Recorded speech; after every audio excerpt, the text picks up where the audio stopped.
Bien, hermanos. Bueno, adorar a Señor. Señor, te damos gracias, Padre, por esta bendición de poder adorarte y bendecirte, Señor. Es un privilegio para nosotros, Señor. Después de haber estado, Señor, perdidos en delitos y pecados, Señor, y utilizando nuestra lengua para maldecir, Señor, para hablar palabras que deshonestas de nuestra boca, Señor, o groserías y vulgaridades, Señor. Ahora tú nos has traído, Señor, y nos has hecho que con esa misma boca, Señor, podamos ahora bendecir tu nombre, glorificar y testificar de la grandeza de Dios.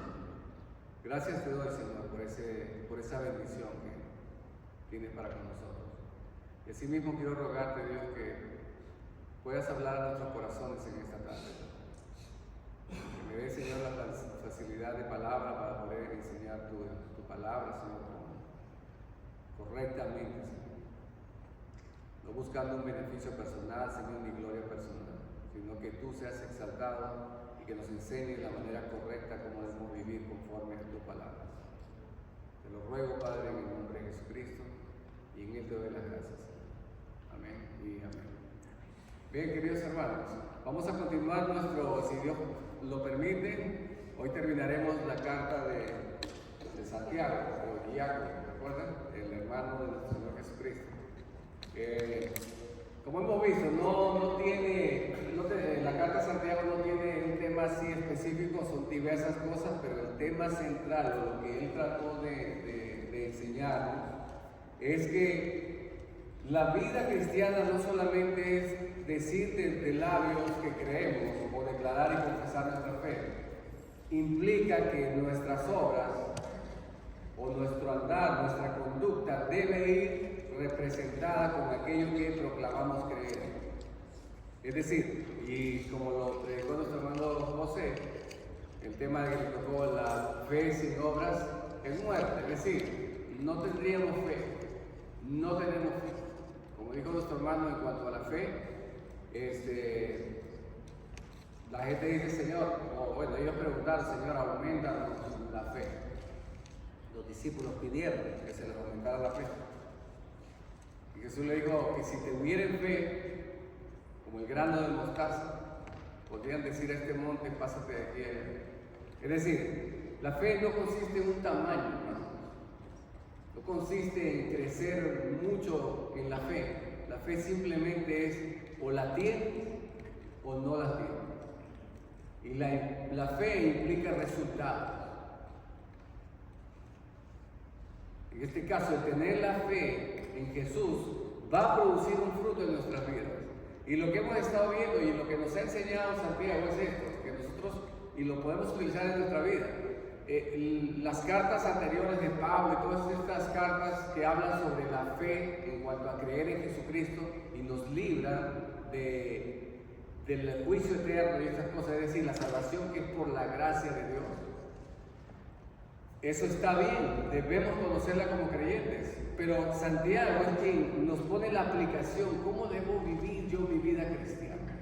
Y hemos tratado temas desde el principio, como ¿qué hace el cristiano en medio de las pruebas? ¿Cómo se comporta ante una situación así? ¿Qué debo hacer con el uso de mi lengua? ¿Cómo debo usarla? Todas estas cosas hemos estado viendo, ¿no? Y hoy llegamos a la parte final. En la parte final, él sigue haciendo ciertas cosas, va a hablar de diferentes tópicos, pero básicamente él hace un énfasis, y es en la venida de nuestro Señor Jesucristo. Lo cual, hermanos, muy pocas veces se habla. O es más, quizás no está en nuestro pensamiento muchas veces la venida del Señor, pero la venida del Señor es algo inminente. Hoy vamos a hablar también acerca de los juramentos, y algo que me llamó la atención fue que uno interponía juramento como para afirmar que lo que está diciendo es algo verdadero. Y cuando Jesús fue confrontado por el sumo sacerdote, interpuso un juramento para que él contestara, estaba en un juicio, Y Jesús tenía que contestar conforme a este juramento en verdad. Y Jesús respondió y le dijo al sumo sacerdote, porque él le dice: te conjuro en el nombre de nuestro Dios de que nos digas si eres tú el Cristo. Y Jesús le dijo, y esto estaba bajo juramento, o sea que no podía mentir, pero había interpuesto un juramento, y en su juramento dijo: tú lo has dicho, y desde ahora veréis al Hijo del Hombre viniendo entre las nubes con sus santos con poder y gloria. Él estaba diciendo de que Él viene otra vez, y no solamente viene, sino que viene a establecer su reino, y un reino eterno y para siempre. Y eso fue dado con juramento. O sea, es decir, nosotros tenemos, como dice Hebreos me gusta cuando Hebreos dice que hay dos cosas por las cuales nosotros podemos sentir un fortísimo consuelo. Es decir, podemos estar completamente seguros, tenemos dos cosas. ¿Y cuál es esta? De que Dios nos dio su palabra, pero no solamente eso, esa es la primera. Y quizás usted diría, bueno, es suficiente con su palabra. No, dice que Él interpuso juramento. O sea que no solamente juró, no solamente Dios nos dio su palabra, sino que juró que la cumpliría, y que si no la cumpliría dejaría de existir, dejaría de ser Dios, cosa que no puede ser. Entonces tenemos dos cosas por las cuales podemos estar plenamente confiados, porque no solamente nos dio su palabra, sino que juró que la cumpliría. Y así mismo, bajo juramento, Él dijo que volvería, y volvería a establecer su reino. Ahora bien, es importante, hermanos, que haya en nuestro corazón ese sentimiento de saber, o esa certeza de que Cristo viene. ¿Por qué? Porque eso va a afectar la forma como vivimos. El apóstol Juan, en su primera carta, en Juan 3:3, él dice esto: y todo aquel que tiene esta esperanza, o sea, hablando de la esperanza bendita de su venida, dice, todo aquel que tiene esta esperanza en Él se purifica a sí mismo, así como Él es puro. Es decir, el saber, el tener la convicción de que Cristo viene, nos va a hacer buscar una vida agradable al Señor, nos va a santificar. Es nuestra motivación, hermanos, para vivir una vida correcta. Entonces, de esto vemos la importancia de la venida del Señor. Y Santiago quiere cerrar esto y no puede dejar de lado algo tan importante como es la manifestación o la inminente venida de nuestro Señor Jesucristo. Ahora bien, en este último, capítulo 5, él va a hablar, la primera parte es que debemos ser pacientes cuando sufrimos pruebas. Lo ha venido diciendo todos los versículos de esto, ha venido diciendo esto. Otra cosa más es que, perdón, déjenme aquí que son pacientes, que son puros en su hablar, en la segunda parte, y por lo último, oran en medio de las pruebas, los creyentes, y por último, son persistentes para ganar almas. Entonces tenemos cuatro cosas: la paciencia en medio del sufrimiento, la pureza de nuestro hablar, o sea, el hablar verdad, la oración en medio de las pruebas, y el ser constantes en ganar almas para el Evangelio o para el reino. Entonces vamos a empezar con la primera, hermano. Si tiene su Biblia abierta o su dispositivo electrónico con la Biblia, dice así, va a empezar con los ricos y va a empezar hablando sobre los pecados de los ricos. Dice así, voy a leer esto del 1 al 5. Dice así: vamos ahora, ricos, llorar y aullar por las miserias que os vendrán. Vuestras riquezas están podridas y vuestras ropas están comidas de polilla. Vuestro oro y vuestra plata están enmohecidos, y su moho testificará contra vosotros, y devorará del todo vuestras carnes como fuego. Habéis acumulado tesoros para los días postreros. He aquí, clama el jornal de los obreros que han cosechado vuestras tierras, por el cual el cual por engaño no les ha sido pagado por vosotros, y los clamores de los que habían cegado han entrado en los oídos del Señor de los ejércitos. Habéis vivido en deleite sobre la tierra y sido disolutos. Habéis engordado vuestros corazones como en el día de la matanza, y habéis condenado y dado muerte al justo, y él no os hace resistencia. Es decir, el justo no se opone, no resiste a todo lo que está llamando. Ahora bien, lo primer llamado que hace Santiago es a los ricos, y es bastante fuerte, ¿no? Ahora bien, usted dirá, pero que la riqueza es mala, porque después de todo, que el Señor cuando dio su palabra en el Salmo, en la ley, algo que caracterizaría al justo, al que obedeciera la ley, era que iba a ser bendecido con riquezas materiales. Ahora bien, el dinero, hermanos, en sí no es malo. El dinero no es malo. ¿Por qué? Porque el dinero no puede hacer nada, no tiene moral, no tiene lo que va a darle el sentido de bueno o malo es la forma como nosotros lo utilizamos. Si yo utilizo el dinero para hacer daño, está siendo mal usado. Entonces uno puede decir, bueno, el dinero es malo. No, no lo es. Es la persona que está haciendo mal uso del dinero. Pero si lo uso para ayudar y hacer cosas buenas, el dinero es bueno. Ahora bien, entonces, ¿qué es lo que está exhortando aquí? ¿A quién está llamando Santiago? Cuando le llama a los ricos que lloren, dice, lloren y aúllen por las miserias que os vendrán. O sea, él está diciendo a estos hombres que habían puesto su confianza en las riquezas. ¿De qué? Jesús había hablado con eso. Dice que vuestras riquezas están podridas y vuestras ropas están comidas de polilla. Jesús lo dijo. No hagáis tesoros en los cielos, donde la polilla y el orín corrompen. ¿Sí? Y dice que hacer tesoros en los cielos, no hagas tesoros en la tierra, donde la polilla y el orín corrompen, ¿sí? Sino hacer tesoros en los cielos, perdón. Eso es lo que el Señor dijo, que donde esté nuestro tesoro, allí estará nuestro corazón. Si nuestro tesoro está en la tierra, vamos a buscar las cosas terrenales, pero si nuestro tesoro está en los cielos y nuestro banco está allá y nosotros vamos a ir ahorrando allá, es decir, trabajando para poner nuestros tesoros en el cielo, donde no hay ladrones que puedan robarlo, ni la polilla ni el moho lo pueden tocar a nuestro tesoro. Entonces esos son los tesoros a los cuales Dios quiere que hagamos. Pero él está hablando de las riquezas en las cuales estos hombres ricos, dice que estaban haciéndose ricos, puesto de qué. Dice que ellos hacían, he aquí clama el jornal de los obreros que han cosechado vuestras tierras. Es decir, ellos hacían trabajar a la gente y no le pagaban. Y es algo que en la ley el Señor amonestó mucho. Él le decía, por ejemplo, no retrasarás el salario del jornalero. O sea, es decir, la clase obrera, la clase más baja en la escala de empleados, no retrasarás el salario del jornalero. ¿Por qué? Dice, porque es pobre y él necesita ese dinero. Apenas termina el día, le pagarás. El jornalero no tenía sueldo quincenal, ni mensual, ni semanal. El jornalero trabajaba por día.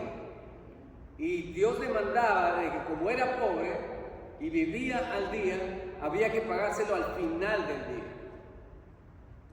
El Señor tenía cuidado de ellos. Y lo mismo, aquí vamos, que estos hombres ricos estaban haciendo riquezas, debiéndoles o no pagándoles a sus empleados, aprovechándose de ellos. Y hace los condena fuertemente, dice, el jornal de los obreros que ha cosechado vuestras tierras, el cual por engaño no les ha sido pagado por vosotros. Esto es, hermano, recurrente, esto lo vemos en todos lados. Cuando trabajaban, en mi tiempo que trabajaba en lo que era la costura, ¿no?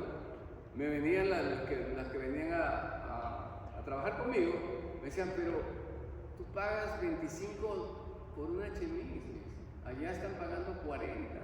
Sí, le digo, pero yo te pago. Esa es la diferencia, que tú el sábado cuando vas a cobrar, vas a tener tu dinero. Lo que trabajaste es lo que vas a cobrar. Pero en otros lugares te ofrecían 50, 40 y pues llegaba el fin de semana y te daban un poquito, porque no me alcanzó, te pago la otra semana, y nunca lo pagaban. Era mentira, era solamente algo falso, de que ganabas más. No ganabas más, en realidad ganabas menos. Era un engaño, las cuales por engaño, dice,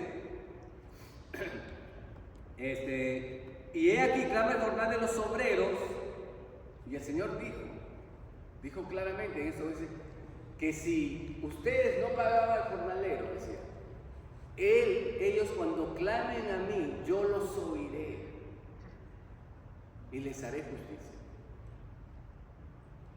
Entonces, él lo que está haciendo Santiago es hablar acerca de lo que Dios demanda, acerca de ser justos en cuanto a los pagos, a ser responsables en nuestros pagos. Dios está interesado en eso, hermano, de que seamos, buenos administradores de lo que Dios nos ha dado con el dinero, ¿no? Entonces, como jefes, personas que tienen negocios, no sé si alguno de nosotros tendrá aquí negocios, debemos ser personas responsables en cuanto a los pagos. Y él se hace llamar, dice que en esta parte, el Señor de los ejércitos. Es una palabra fuerte, es decir, aquel que tiene el poder para hacer justicia, que tiene el poder, Dios de los ejércitos.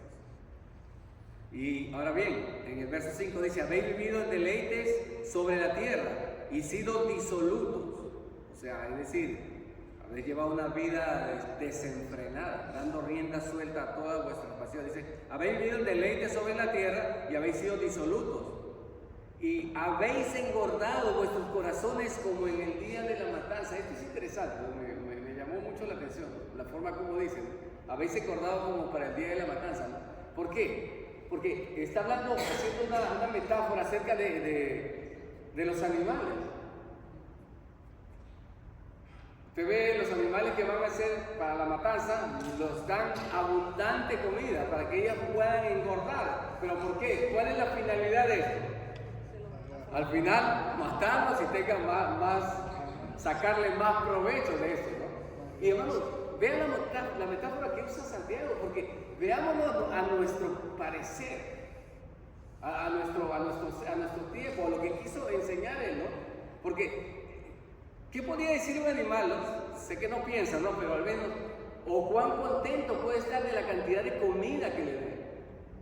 Y esto puede llevarse a nosotros a pensar como, si empezamos a tener una abundancia grande de dinero, podríamos decir, wow, qué bendición tan grande que tengo, mira, Dios me está bendiciendo grandemente. Así podría pensar el cerdo cuando está comiendo y llenándose de comida abundante. Él no tiene pensado que esto es para que esté para su perdición, para matarlo.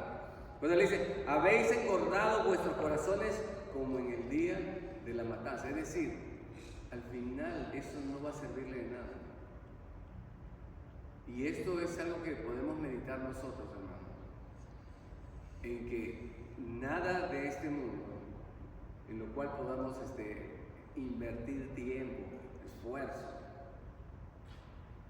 en realidad va a ser para bienestar en él. Ahora bien, o nos va a dar riquezas en el cielo. Ahora bien, está mal entonces que yo no tengo que trabajar, me dirá usted, hermano. O sea que vivo así sin pensar en nada, no guardo nada, ¿qué voy a hacer? No. El Señor nos enseña a ser buenos administradores. ¿Y cuál es el propósito de las riquezas? Lo dice el apóstol Pablo, se lo dice a Timoteo en su carta. Miren lo que le dice en 1 Timoteo, capítulo 6. Dice, a los ricos de este siglo manda que no sean altivos, ni pongan la esperanza en las riquezas, las cuales son inciertas, sino en el Dios vivo, que nos da todas las cosas en abundancia para que las disfrutemos. Ese es el propósito, hermano. Cuando Dios nos da un bien, dinero, ¿es para qué? Para que disfrutemos de esa cosa. Muchos ni siquiera disfrutan del dinero que tienen. porque su avaricia no les permite, simplemente quieren acumular riqueza, ni duermen por acumular más y más dinero. Eso es lo que no quiere el Señor, o sea, la avaricia. Si usted tiene dinero, hermanos, bien, el propósito es disfrutarlo y con ello pueda bendecir a otros que necesitan también. En sí, como quedamos, entonces el dinero no es malo, sino el confiar o el creer que eso nos va a dar salvación o de algún modo nos pueda hacer o comprar la gloria del reino. Entonces, hermano, la otra parte, en el verso 7, si usted está conmigo, sed pacientes y orad, dice. Y aquí viene lo que es la venida del Señor. Dice, hermanos, tened paciencia hasta la venida del Señor. La palabra paciencia, ¿qué significa? Lo he dicho varias veces, hermano. Es en realidad soportar. Es estar soportando, ¿hasta cuándo? Hasta que venga el Señor. Y esto nos indica algo, hermanos, que lo que dijo Jesús, lo que nos enseñó el apóstol Pablo, lo que hemos visto, el Evangelio, o sea, la vida cristiana, hermanos, no es una vida sencilla, es una vida que va a ser probada, es una vida que no es todo color de rosa, al menos aquí no, hermano. Dios no nos ha prometido aquí gloria en este mundo, sino en el siglo venidero. Entonces, y usted ve los profetas cómo vivieron, o sea, cuántos de ellos fueron perseguidos, matados. Entonces, no llevaron una vida victoriosa, se podría decir, dentro del mundo, ¿no? Porque sí vencieron al mundo en cuanto a que vivieron una vida constantemente pegada a lo que Dios quería para ellos. Entonces, hermanos, tened con suma paciencia hasta la venida del Señor, dice. ¿De qué forma? Dice, miren cómo el labrador, aquí viene otra metáfora, espera el precioso fruto de la tierra, aguardando con paciencia hasta que reciba la lluvia temprana y tardía. Cuando un sembrador va y siembra, hermano, es una inversión. Es una inversión, porque él no sabe si va a llover o no. Bueno, el que tiene riego, ok, dirá, está bien, está confiado quizás en ello, pero puede ser que venga una plaga y acabe con su cosecha. O sea, y vamos a los tiempos en los que él está hablando. No existían todas estas cosas, dependían totalmente de la lluvia. Entonces, ¿qué hacía el agricultor? Agarraba, invertía su dinero y sembraba, esperando que, con paciencia, que va a cosechar de ello. Pero nada le aseguraba de que iba a tener una buena cosecha. Simplemente tenía que aguardar con paciencia a ver los frutos. Eso es lo que está diciendo Santiago para nosotros. ¿Cuál? Bueno, aunque no veamos nada, hermano, aunque pareciera que la venida del Señor se ha retrasado, como algunos lo tienen por tardanza, como dice el apóstol Pedro, aunque pareciera así esto, no es así. Debemos aguardar pacientemente, dice, así como el labrador espera con paciencia el fruto de la tierra, dice, hasta que reciba la lluvia temprana y la tardía, los dos tipos de lluvia que había, la de septiembre y la de marzo, o sea, dos lluvias, de las cuales ellos dependían totalmente, sin tener que hacer nada para poder cambiar esto. Entonces, esto nos llama, hermanos, y Dios nos anima a esperar pacientemente en la venida del Señor, como lo dije al principio. Que esto sea parte de nuestra vida, o sea, de el creer que el Señor viene otra vez. No como como dicen, un cliché, ¿no? El Señor viene o Cristo viene. No, que nuestro corazón esté enmarcado, que la esperanza de que Él realmente va a venir, en la cual nos juró que vendría otra vez. Ahora bien, otra de las cosas que habla, hermanos, aquí, ¿sí? Es cuando estamos pasando pruebas y situaciones difíciles, Él lo vuelve en el verso 9, dice que, hermanos, no os quejéis unos contra otros, para que no seáis condenados. Y aquí el juez está delante de la puerta. Es decir, hermanos, dejemos que, como cristianos, yo sé que no es fácil esto que nos dice Santiago, porque él está diciendo, no se quejen. Deja que el juez justo viene pronto. O sea, deja las cosas que Dios va a juzgar correctamente. Y es difícil porque nosotros queremos hacernos justicia inmediatamente cuando sufrimos algo, hermano. ¿Sí? Y bueno, la escritura también lo dice, que la ira, a veces nos enojamos cuando están pasando situaciones difíciles, y dice que la ira del hombre no obra la justicia de Dios. Es decir, que cuando nosotros nos hacemos justicia enojados, nosotros mismos cobramos nuestra justicia porque queremos ver resultados inmediatos. Ya hicimos nuestra justicia. No esperemos que Dios vaya a hacer justicia, porque ya cobramos. Y nunca la nuestra va a ser mejor que la del Señor. Entonces, no os quejéis, dice, contra unos a otros, dice, para que no seáis condenados. Y toma por ejemplo, aquí dice, toma por ejemplo la aflicción de los profetas, dice, los que hablaron antes en el nombre del Señor. Dice, y pone por ejemplo a Job. Ustedes, si ha leído usted la historia de Job, hermano,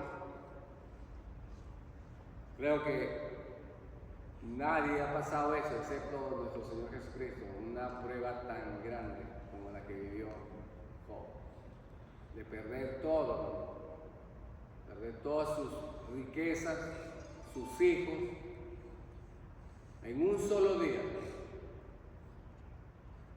Y él, con su paciencia, lo que nos muestra ver que al final, ¿qué pasó? ¿Ustedes recuerdan la vida de Job? ¿Cómo termina la historia de Job? El Señor le dio el doble, le repuso el doble de lo que tenía. Entonces, Jacobo o Santiago quiere que nosotros tengamos esto en mente, ¿no? Que Dios sabe recompensar a los suyos. El apóstol dice en su carta, cuando dice, no nos cansemos de hacer el bien, porque a su tiempo cosecharemos si no desmayamos. Esto, los profetas, las cosas que están escritas aquí, las historias estas que vemos, la bondad y la justicia de Dios, la misericordia, ¿no? La recompensa de Dios, son algo que nos alientan a nosotros. Ver la vida de Job nos anima a saber que tenemos un Dios que es capaz de restituirnos todo lo que podamos haber perdido en esta vida, no importa la prueba que pasemos, por muy dura que sea. Y luego viene sobre las palabras, hermano. ¿Cómo debemos ser nosotros en nuestro hablar? Ya hemos visto que a los ricos no debemos hacernos justicia, no hacer resistencia con aquellos que nos oprimen. Hemos visto que debemos ser pacientes en medio de la prueba y orar. Y ahora, ¿cómo debía ser nuestro hablar? Hemos hablado semanas anteriores en cuanto al uso de nuestra lengua, pero miren lo que dice aquí.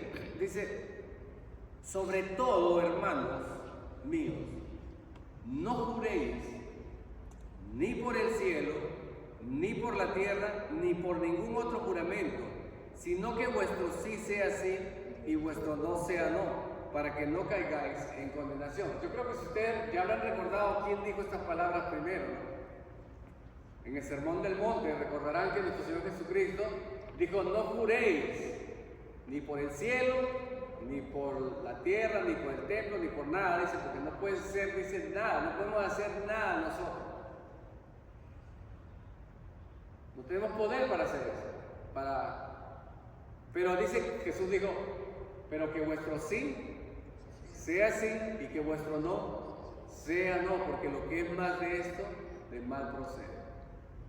Entonces, ¿de qué está hablando aquí Santiago? ¿Qué es lo que nos quiere decir? ¿Cómo debemos ser nosotros en nuestra palabra, hermanos? Sí, que debemos ser cumplidos. O sea, es decir, hermanos, Jesús nos enseñó esto. Los judíos estaban, en su tiempo, solían hacer esto, interponer juramento. ¿Para qué? Para que sea más creíble lo que estaban haciendo. Incluso cuando hacían un pacto o un negocio, había un juramento de por medio, siempre. Pero en realidad nosotros no podemos cumplir nuestras promesas. Es difícil, no tenemos poder. Cualquier cosa puede hacer que cambie Pero ¿qué está diciendo aquí? Que nosotros debemos tratar de ser íntegros en nuestra palabra.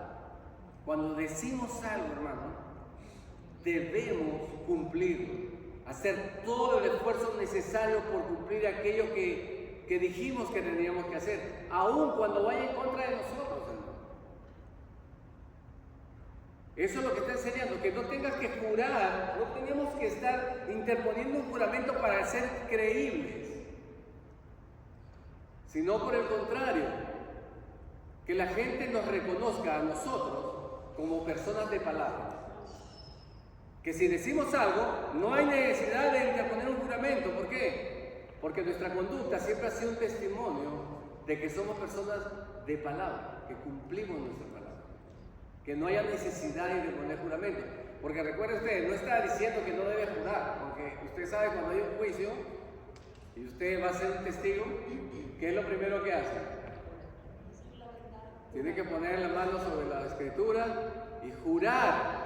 Y decir la verdad por medio de juramento.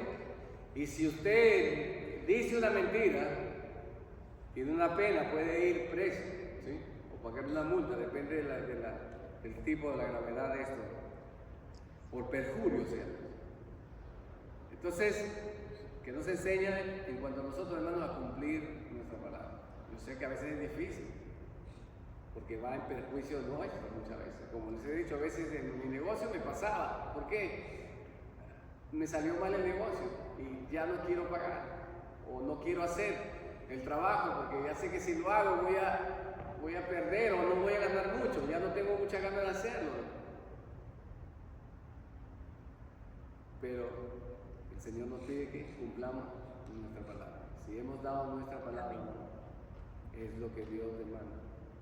Yo sé que en estos tiempos es difícil, ¿no? Es muy difícil porque, verdad, hasta nosotros mismos nos hemos acostumbrado a quebrantar nuestra palabra fácilmente.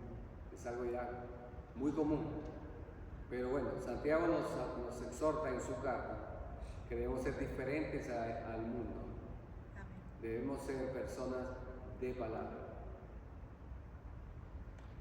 Bien, hermanos, entonces, por último, la última parte es acerca de la oración. Recuerden ustedes, bueno, no sé si se lo dije, si se dice, la tradición dice que Jacobo, Santiago, era un hombre de oración, y de oración de rodillas. Se le decía, dice que él era llamado rodillas de camello, porque era tanto el tiempo que pasaba en oración arrodillado que tenía rodillas de camello, o sea, callos en las rodillas. Y bueno, no podía él dejar de hablar de ese tema, sabiendo que era parte de su vida. Entonces dice que si alguno está afligido, haga oración. A veces es lo menos que hacemos en esos momentos, pero eso es lo que demanda el Señor, de que en momentos de aflicción, la mejor medicina es la oración. Si estás alegre, canta alabanzas. Si estás enfermo entre vosotros, y si alguno está enfermo entre vosotros, llame a los ancianos de la iglesia y oren por él, ungiéndole con aceite en el nombre del Señor. Bueno, de esto se ha hecho también una especie de superstición, como si el aceite en sí tuviera poderes especiales. Voy a ungir mi casa, las paredes de mi casa con aceite. He visto hermanos que hacen eso, he escuchado, vamos a ungir este lugar, como si en sí el aceite tuviera un poder especial, basado quizás en eso. Pero miren lo que dice aquí, hermano. Quiero que meditemos en esto, ¿no? Porque recuerden que la verdad nos hará libres. Conocer la verdad nos hará libres. Dice así: alguno está enfermo, llame a los ancianos de la iglesia y oren por él. O sea, lo primero que hay que hacer, hermanos, cuando estamos enfermos, ¿qué? Orar. Pero eso no es solamente. ¿Por qué? Porque hay personas que dicen, no, yo no necesito nada. Simplemente yo oro y el Señor me va a sanar y yo no necesito ir al médico, por decir.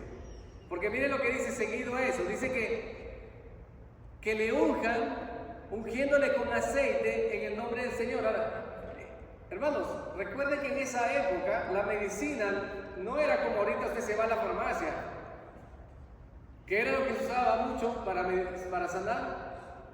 Aceite. ¿Qué usó el buen samaritano? ¿Recuerdan cuando estaba herido este hombre? ¿Sí recuerdan? Dice que le ungió con aceite y vino. O sea, eran las medicinas que se usaba en ese tiempo. Le ungían con aceite. ¿Qué nos enseña ahora para nuestros tiempos, hermano? ¿Qué?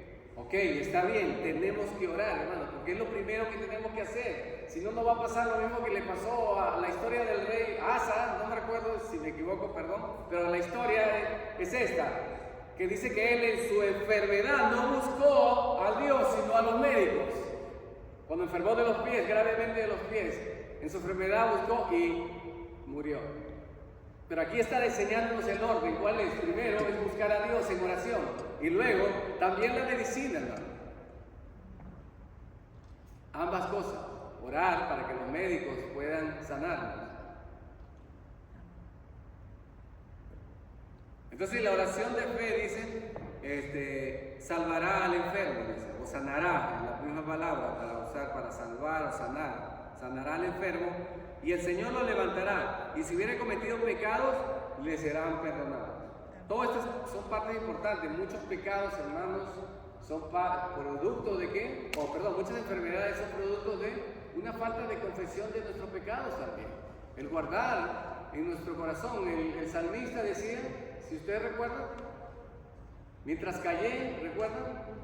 Se envejecieron mis huesos. Mas cuando hablé, dice, alcancé misericordia.